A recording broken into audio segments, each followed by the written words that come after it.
voltamos a apresentar a Tribuna Independente, sabe? Eu não sei, Leila, se a gente deveria ter feito um intervalo ou não, porque o papo aqui na hora do intervalo é tão gostoso, né, Reinaldo? Sempre muito esclarecedor.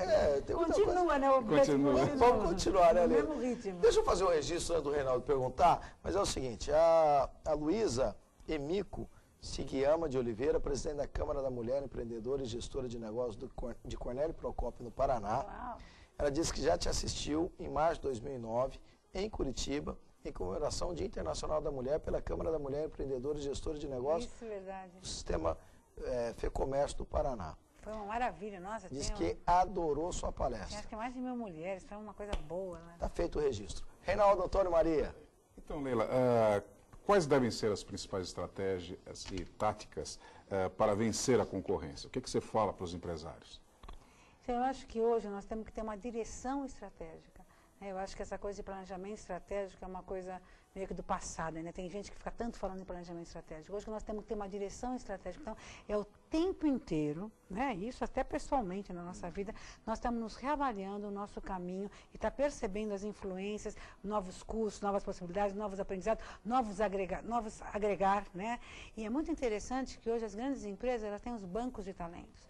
Então, elas nem estão precisando de um talento, mas elas percebem alguém que tem um potencial. Eu vou agarrar outra desse cara para cá e vamos ver o que nós podemos fazer aqui. Então, assim, você tem que estar muito antenado, muito aberto, né? Eu acho que hoje a flexibilidade, a abertura, essa disposição para o novo, para a mudança, eu acho que é o grande diferencial das empresas. Então, hoje eu falaria mais numa direção estratégica, ter esse espírito de exercitar esse espírito e essa maneira de ser. E eu acho que nós brasileiros temos mais facilidade do que, não estou falando aqui dos europeus, mas pela nossa cultura, nós temos mais facilidade para isso do que os europeus. E que para eles eu acho que é um exercício mais difícil, para a gente é um exercício fácil. Mas a gente não tem a consciência que nós podemos usar isso como um diferencial, sabe? A gente não valoriza tanto. Então, acho que é interessante a gente estar falando para quem está escutando aí, começar a pensar em direção estratégica. Leila, o Ricardo Aderaldo, ele diz que é seu fã, ele concorda com a sua fala que o homem bem-sucedido, ele tem algumas características da aptidão do cérebro direito da mulher. Isso. Né? E depois ele mandou um segundo e-mail dizendo, olha, eu conheço o trabalho da Leila há 10 anos e o trabalho da Leila me inspirou a fazer um trabalho que faço aqui em Fortaleza.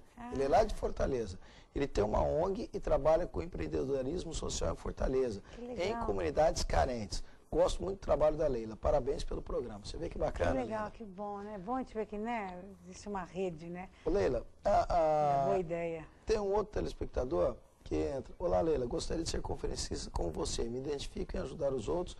E ele pergunta, como posso começar? E onde devo começar? Veja, quem está perguntando é a Daniele Franco. Eu acho que qualquer pessoa que quer ser conferencista, eu acho que tem que começar dando palestra em ONGs, dando palestra em escolas, se oferecendo até para você exercitar. E depois você começar a criar uma estratégia para você entrar nas empresas. E tem espaço para todo mundo. Nesse país de 191 milhões e meio de habitantes, com tantas empresas crescendo, tem espaço para todo mundo. Acredita? Vai nessa. Olha, a Luciana, xará aqui da Luciana Bertacchini, ela disse o seguinte, boa noite, quero agradecer a Helena Navarro pela palestra que deu na rede de clínicas estéticas Onodera. Cresci bastante com o profissionalismo em sua convenção. Como agir em uma empresa quando se trata de comissão? Como deve ser a postura do funcionário quanto à ética? A ética deve ter uma regra? Isso deve partir do empreendedor? Então ela está falando aqui a respeito de como trabalhar quando comissionada. Então, eu acho que eu queria falar um pouquinho de ética. Tem uma regra para a ética, né? Uma coisa engraçada. Eu acho que se eu tive uma oportunidade de ensinar ética para meus filhos.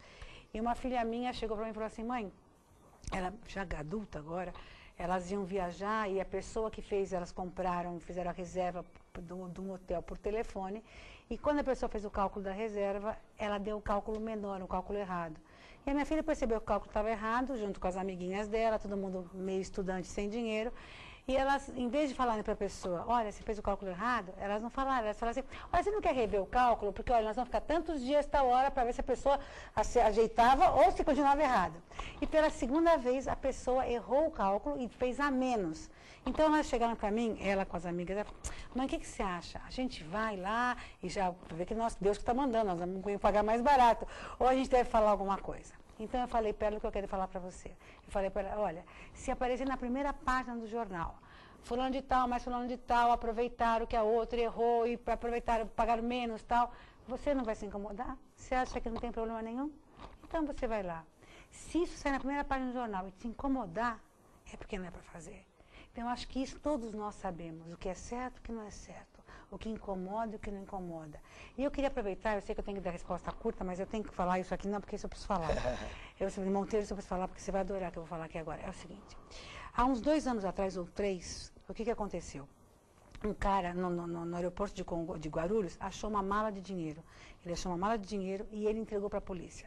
Quantos brasileiros entregariam essa mala de dinheiro para a polícia? Não é 191 milhões de brasileiros. Acho que muito menos de 10% entregaria. Por que falaria assim? Imagina, eu vou entregar para a polícia, mas a polícia vai roubar esse dinheiro, para roubar a polícia, eu roubo eu.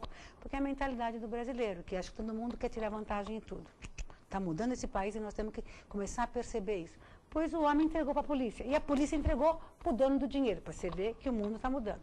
Bom, o que aconteceu? Esse cara que entregou a mala de dinheiro e que entregou para quem era o dinheiro, foi ganhar uma medalha do presidente da República, porque nesse país, quem acha uma coisa que não é sua e devolve, ganha essa medalha como um herói nacional. Foi ganhar a medalha lá com o Lula.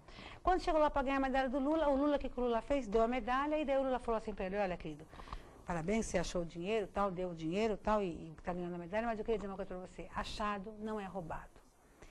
Quando o Lula falou achado não é roubado, o Lula não inventou essa palavra, essa frase. Eu mesmo, como brasileiro, e todo mundo, eu pergunto nas palestras, todo mundo já escutou, quando mundo já não falou achado não é roubado. Então, a questão de ética no Brasil é uma questão cultural. Nós começamos a repensar, e eu gostei muito da sua pergunta, nós começamos a repensar o que é ética, porque todo mundo sabe o que é ética, ou nós não vamos a lugar nenhum. Então, minha querida, achado não é nosso, tem que ser entregue. E nós temos que começar a mudar dentro da gente para começar a mudar a cultura do nosso país. Porque se a gente não mudar, a gente não vai chegar a lugar nenhum.